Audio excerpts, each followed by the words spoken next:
Welcome to the sixth of this series of 12 lessons on the Son of Promise and the Master Manipulator, looking at the lives of Isaac and Jacob from Genesis chapters 25 to 38. When this lesson is finished, we will be halfway through this series. Let's review Jacob's life in Haran, which we looked at in the previous lesson. Jacob met Rachel at the well in Haran, and it was love at first sight. After meeting her and identifying himself, he watered her sheep, and then he met her father. He welcomed him as the long-lost son of his sister, which is what Jacob was. But we discover quickly that there is more to Laban than what was seen on the surface. He was devious. Now, Laban had two daughters, and when he asked Jacob what wage he would like for working for him, Jacob suggested that he work 7 years and receive Rachel as his wife. Now, keep in mind that a dowry was very common. Jacob had nothing, so he would pay the dowry through his labor. He worked for 7 years, which passed for him swiftly, as he was in love. But when it came time to give him his wages, at the end of the contract, he substituted his older daughter, Leah. Jacob married her, but didn't know it was Leah until they woke up the next morning. And he was furious. Why had Jacob switched sisters on him? Laban had explained that it was not their custom to marry the younger before the oldest. Although this is a fairly lame excuse, there would have been plenty of time to have arranged a marriage for Leah.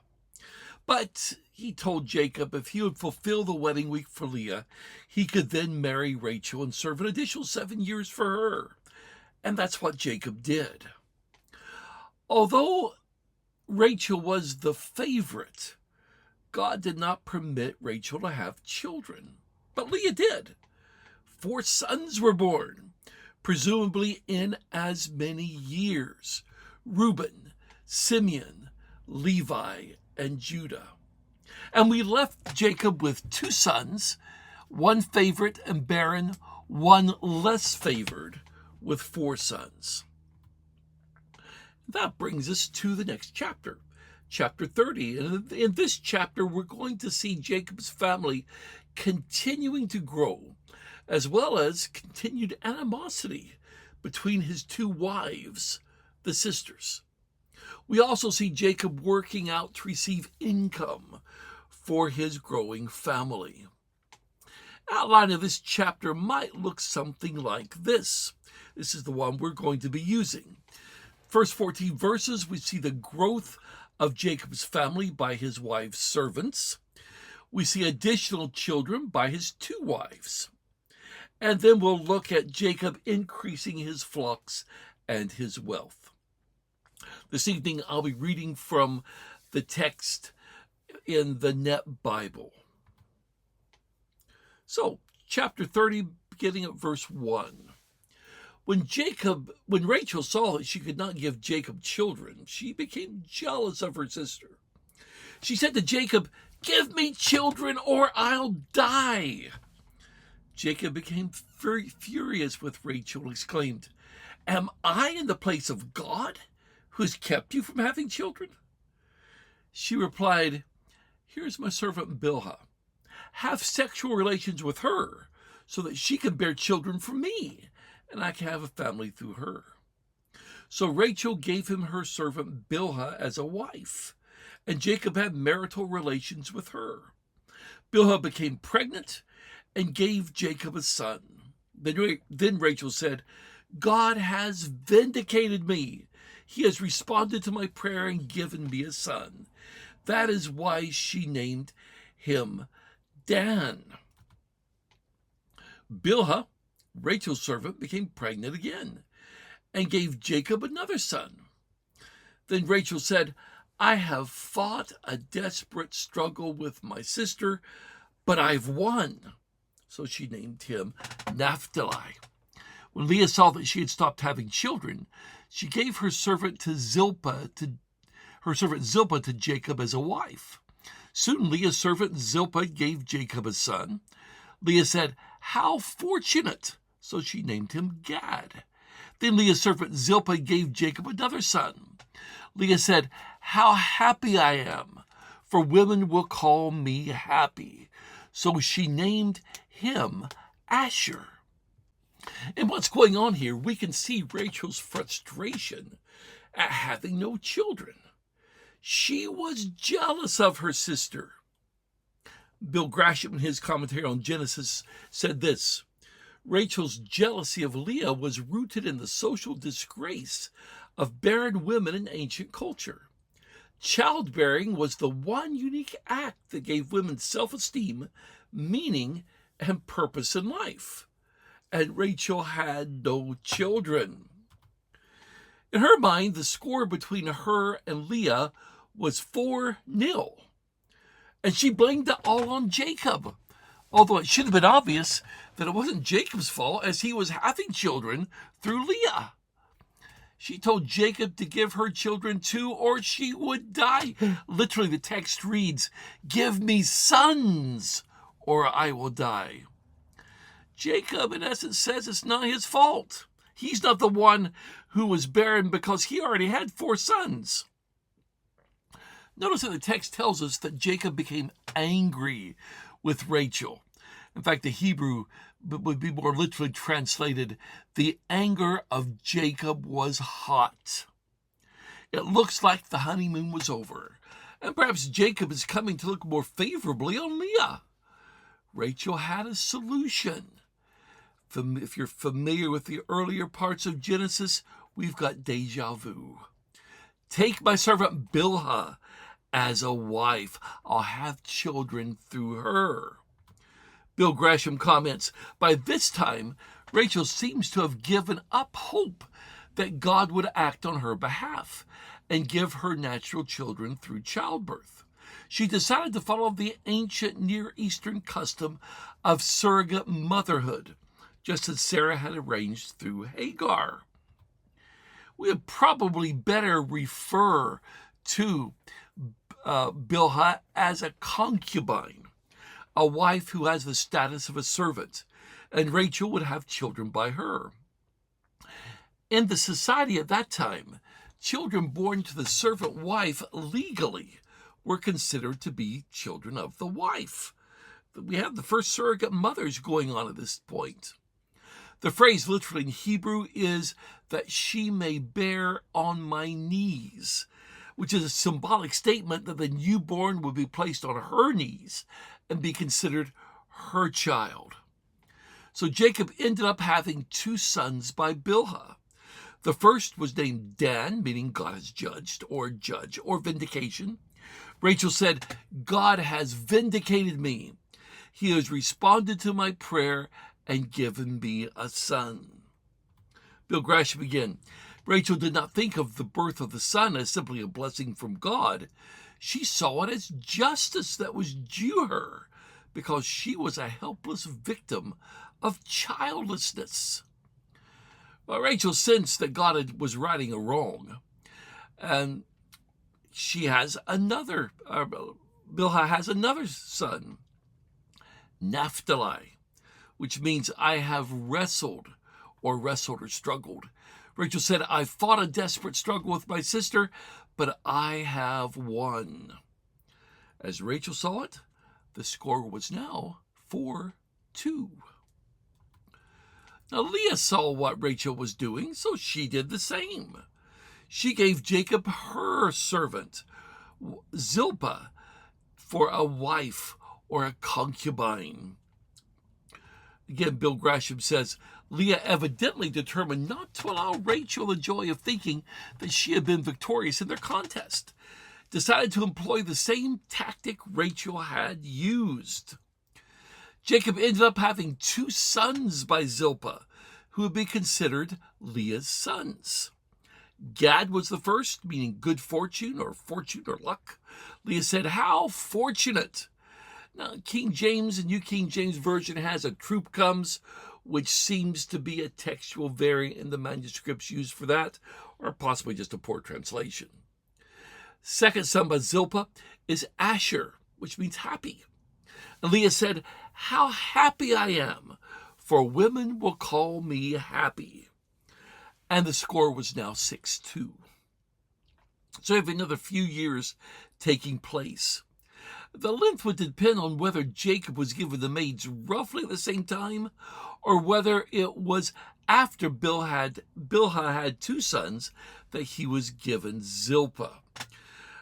Bill Grasham thinks, due to the repetition of Leah having stopped having children, that Zilpah's children were born roughly at the same time as Bilhah's, or maybe just afterwards. So roughly 4 children, 2 older ones the same age. I think that is the correct chronology here. Pick up in verse 14 of our text. At the time of the wheat harvest, Reuben went out and found some mandrake plants in a field and brought them to his mother Leah. Rachel said to Leah, give me some of your son's mandrakes. But Leah replied, wasn't it enough that you've taken away my husband? Would you take away my son's mandrakes too? All right, Rachel said, he may sleep with you tonight in exchange for your son's mandrakes. When Jacob came in from the fields that evening, Leah went out to meet him and said, you must sleep with me because I've paid for your services with my son's mandrakes. So he had marital relations with her that night. God paid attention to Leah. She became pregnant and gave Jacob a son for the 5th time. Then Leah said, God has granted me a reward because I gave my servant to my husband as a wife. So she named him Issachar. Leah became pregnant again and gave Jacob a son for the 6th time. Then Leah said, God has given me a good gift. Now my husband will honor me because I've given him 6 sons. So she named him Zebulun. After that, she gave birth to a daughter and named her Dinah. Then God took note of Rachel. He paid attention to her, enabled her to become pregnant. She became pregnant and gave birth to a son. Then she said, God has taken away my shame. She named him Joseph, saying, may the Lord give me yet another son. Reuben found some mandrakes during the wheat harvest. This would be in May, according to our calendars. Reuben would not have been that old. He'd have been a boy at this time, 7 to 8 years old, something like that. He must have been playing in the area while the men worked. We'll go into a little bit more detail on the chronology in a few minutes. But Reuben must have recognized these mandrakes as something prized by his mother. Mandrakes, referred to in history as love apples, or as well as May apples, were small orange-colored berry-like fruit, and they were thought to possess fertilizing properties because they gave off an exotic fragrance that ancient people thought would promote fertility. It would seem that these were fairly rare in the area around Haran. Edwin Jones mentions that in his commentary. Well, Rachel wanted these. She had no children, so she asked Leah for them. Notice the rivalry in Leah's reply. You've taken my husband, now you would take my son's mandrakes? Of course, the reality was that she had taken Rachel's husband, but she seems to view Jacob as hers, since she would have been the first wife. So Rachel bargained for the mandrakes. You can sleep with Jacob tonight if you'll give me some of the mandrakes. It seems that Jacob may have been spending most nights, if not all nights, with Rachel, or possibly her and the 2 servant wives. Again, Bill Grasham suggests this. It seems from what follows that Rachel, as Jacob's favorite wife, had the right to determine which of his wives or concubines would get to sleep with him each night.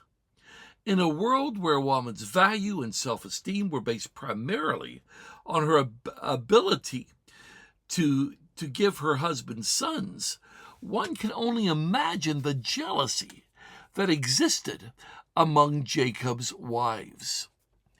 When Jacob arrived at home that night, Leah met him with the information that he was hers for the night. She had hired him from Rachel. Think about Jacob's situation here. He who had been a manipulator was now being manipulated. He had manipulated Isaac and Esau to get the blessing of the birthright. He's now being manipulated by his wives. Well, Leah became pregnant after that night, had a fifth son, Issachar. My reward is what Issachar means. Notice that it wasn't the mandrakes, but God who enabled her to have another son. She even said, God has granted me a reward because I gave my servant to my husband as a wife. Or it could be translated as well, God has given me my wages. Now, Bible study note says, Leah seems to regard the act of giving her servant Zilpah to her husband as a sacrifice, for which she believes God is now rewarding her with the birth of a son. Think about this, though. It's rather ironic that Rachel bought the mandrakes from Leah to get pregnant, and it was Leah who became pregnant. Bill Gresham comments, again, the irony is clear. Leah gave up the mandrakes but continued to bear children. Rachel received the mandrakes, yet remained barren for almost 3 more years. You see, it's not mandrakes that makes you pregnant. God's behind all of that.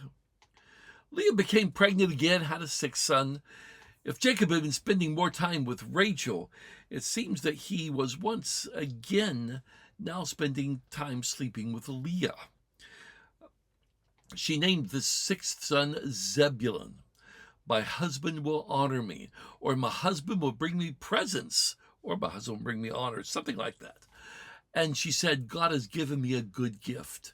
Now my husband will honor me because I've given him 6 sons. Bill Gresham writes, it was not just living or dwelling together that Leah desired. She wanted Jacob to love, honor, and cherish her for being a faithful wife and giving him so many sons. And Leah became pregnant again. This time had a daughter named Dinah. That means judge. Dinah is going to become significant in a few more chapters. After years of being childless, Rachel at last became pregnant and had a son, and she named him Joseph. That means he adds or possibly addition. Her reaction to finally becoming pregnant was this. She said, God has finally taken away my reproach or my shame. Remember that failure to produce children in that society was regarded as a disgrace. When Jacob was born, she said either, may Yahweh add to me another son, some translations go that way, or Yahweh has added another son for me, and some go that direction. Text seems to be fairly ambiguous as to which she was expressing. If it's the latter, it would make an interesting contrast with Leah, as she would be counting Bilhah's sons as hers, whereas Leah said when Zebulun was born that she now had 6, so she was not counting Zilpah's. So throughout all of this, these pregnancies and the deliverance of children, we have another few years passing. Bill Gresham tells us Jacob now had 11 sons and 1 daughter. His home in Haran was blessed, yet it was often in turmoil. Can you just imagine? I find it difficult to work out a good chronology of what was going on. We're going to find out in chapter 31 that Jacob spent 20 years in Haran. 14 of those were obviously paying for his wives, and 6 were spent And so that, and during those 14, we have 9 years for the children to be born. Of course, 6 were also spent acquiring his flocks. He didn't begin to have children until the 8th year, or late in the 7th year. So if Leah's 4 were born 1 year apart, that gives us 4 years. The indication is in the text is that Bilhah was not given to him until after this time period, although the writer could be summarizing Leah's first 4 before moving on to Bilhah's 2, so her children could have been interspersed with Leah's, but I think the text and Rachel's reaction to their births better suits this happening after Leah's 4. And of course, the eventual blessing in chapter 49 going to Leah's 4th son, and all that figures in here. So, Bilhah has 2 sons. Zilpah's 2 sons seem to be interspersed with Bilhah's. So we have 2 more years passing. Leah then has 3 more children. So there's 3 years there, with Rachel finally having her first. So the total minimum time of all of this would be 4 plus 2 plus 3, so it would be 9 years during this time period of having children, which seems to be accurate. I think the best chronology would be the 4 years of Leah plus 2 years of Bilhah and Zilpah being at the same time, 2 years of Leah with Rachel carrying Joseph at the same time, and then 1 year of carrying Dinah, giving a total of 9 years. That's what Henry Morris has in his commentary. So either way, it would seem that he was working for a sheep during the time the last of his children were born.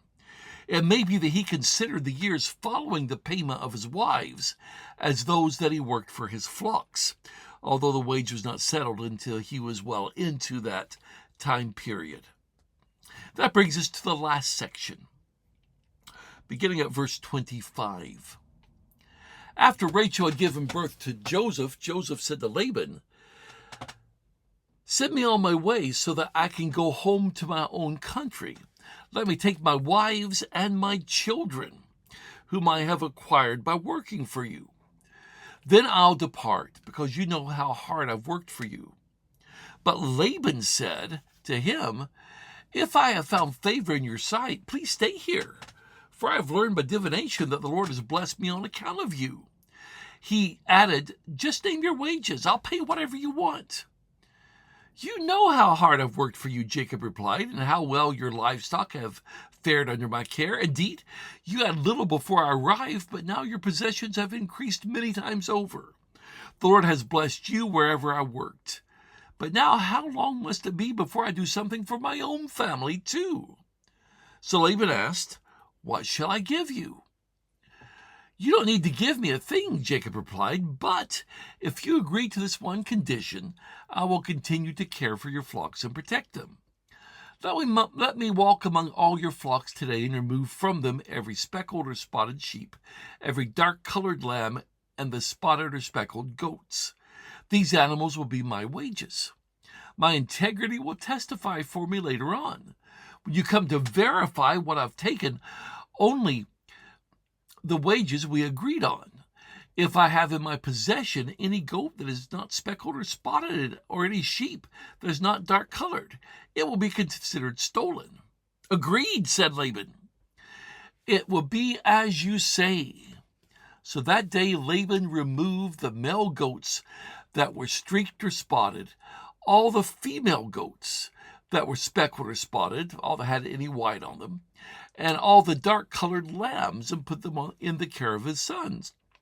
Then he separated them from Jacob by a 3-day journey, while Jacob was taking care of the rest of Laban's flocks.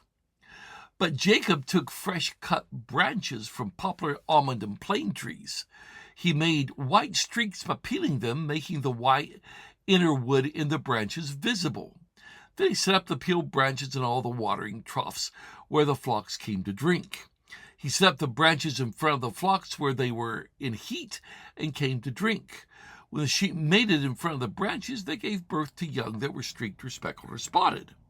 Jacob removed these lambs, but he made the rest of the flock face the streaked and completely dark-colored animals in Laban's flock.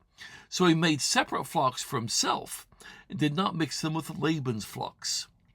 When the stronger females were in heat, Jacob would set up the branches in the troughs in front of the flock so that they would mate near the branches. But if the animals were weaker, he did not set the branches there. So the weaker animals ended up belonging to Laban, the stronger animals to Jacob. In this way, Jacob became extremely prosperous. He owned large flocks, male and female servants, camels, and donkeys. After Joseph was born, Jacob's ready to return home, so he asked Laban to send him away. Edwin Jones and Peter Williams both suggested their commentaries that this was now the end of the 14 years. So he's finished paying for his 2 wives and was ready to leave. I think it's probably a little bit beyond that, but it could be around that. As we commented, it may have been a few years beyond it. My guess, based on the chronology problem outlined above, is that with his wives no longer pregnant and having paid for his wives several years earlier, he was now ready to go back home. Notice that Jacob wants to go home to my country. Laban may have taken this as a desire for the land of his birth. But Jacob's desire may have been to go back to the land God promised that he and his descendants would inherit. Laban basically considered, though, Jacob and his family as belonging to him. He was the patriarch. They were under his control.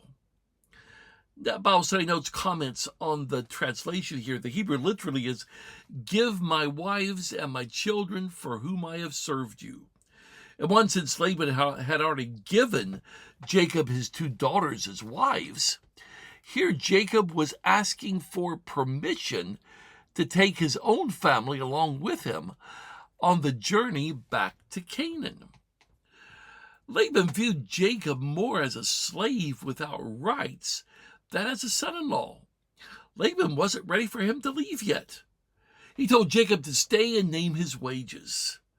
He mentioned that through a process of divination, it had been revealed to him that Jacob was indeed blessed by God, and since God was blessing Jacob, Laban was being enriched. Now, King James, New King James, have that he learned this by experience. But the Hebrew word here is nachash, which literally means learned by enchantment. He wanted Jacob to stay so that he would continue to be blessed, so that he would continue to get more wealthy. Jacob told him it's time for him to begin providing for his own family. After all, he would now have been at least in his mid-80s. He wanted his own herds and flocks. They agreed that Jacob could have all the speckled, spotted, or black animals as his wages. It would seem that these were considered imperfect, and as such, Laban would have been happy for Jacob to have them. These were also much rarer. Jacob was to receive all the ones which were imperfect in coloring. Normally, the sheep in that culture were white, and the goats were black. Bill Grasham tells us Jacob's condition greatly favored Laban. In the ancient Near East, sheep and goats were usually opposite in color from what the patriarch suggested. Most were white sheep and black or dark brown goats. In addition, since the colors of animals specified by the patriarch were relatively rare, at most they might not constitute more than 15 to 20% of the flock. Laban probably anticipated that Jacob's share would be even less than the above percentage, because every year an accounting had to be made of any loss of animals, and the shepherd had to make up the difference out of his own flock. And not only this, he said that if Laban could find any pure white sheep or dark-colored goats in his flock, that Laban could consider them stolen and he would pay compensation. This all looked to Laban like it favored him, so he agreed to it. Laban went through and took the sheep and goats that should have been Jacob's, and actually moved them 3 days' journey away. He didn't want Jacob to get any sheep or goats that might be imperfect from him. Now, Bible Study Note says, 3 days traveling distance from Jacob. E.A. Spicer observed Laban is delighted with the terms and promptly proceeds to violate the spirit of the bargain by removing to a safe distance all the grown animals that would be likely to produce the specified spots. Laban apparently thought that by separating out the spotted, striped, and dark-colored animals, he could minimize the production of spotted, striped, or dark offspring that would then belong to Jacob. Well, Jacob continued to care for Laban's flocks. Henry Morris suggested that Jacob separated the flocks, with both being Laban's. All future animals, born the solid color ones that were speckled, striped, and the list goes on, would be his, showing that Jacob was really placing himself totally in God's care. The text may be able to be interpreted this way, but most commentators really don't take that view. But Jacob did two things to make his flock the bigger and better one. He took fresh rods of wood, peeled the bark so that the white of the wood was exposed, and placed these in the watering troughs. It seems to have been believed that if animals bred looking at these striped rods, they'd have striped, speckled, or spotted lambs. He bred the stronger animals with his flock, the weaker animals with Laban's. And this is what really made his flock better, along with God's help, of course. Later, he would discover it was God and not his own doing. Bill Gresham says the overall idea is that Jacob produced stronger animals for himself by selecting the stronger females to mate before the striped rods, the branches, and leaving the feebler animals for Laban's flock. As the weaker ones continued to reproduce for his uncle's flock, his animals gradually became fewer and weaker, whereas those belonging to Jacob became more numerous and stronger. Basically, Jacob was practicing selective breeding. Jacob grew extremely wealthy with a good, strong flock, with Laban ending up with the weaker animals. No doubt some of his success came from his selective breeding program, but more was from God looking after him. There is no scientific evidence that looking at striped wood while breeding produces striped and spotted animals. Edwin Jones, in his commentary, wrote, Jacob begins his work with the flocks under his new agreement with Laban by resorting to what appears to be superstition. The placing of peeled rods at places where animals breed certainly has no basis in science for its success in Jacob's use.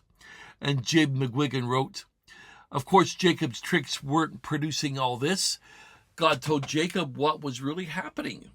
No matter how it looked, God arranged for the right animals to mate at the right time.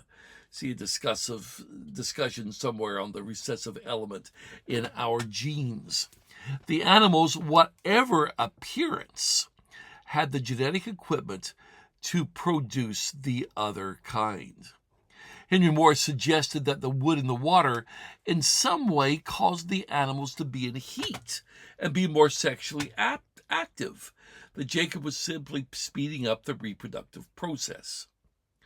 During this time, we're going to learn in our next chapter, Laban was constantly changing Jacob's wages. What we do see is that they were trying to outwit each other. A few lessons I think we can learn from this particular section. We can see God's wisdom in his establishment of marriage in the beginning as one man and one woman for life. Polygamy does not contribute to harmony within the family, as we can see from this one family. And a second lesson, rather than trying to outmaneuver each other as Jacob and Laban did, we need to trust God. He is the source of all blessings. Thank you for joining us for this lesson on Genesis chapter 30. Our next lesson, obviously, will be in Genesis chapter 31. We're going to see Jacob being able to leave Haran, but I think the better word is that he fled from Haran.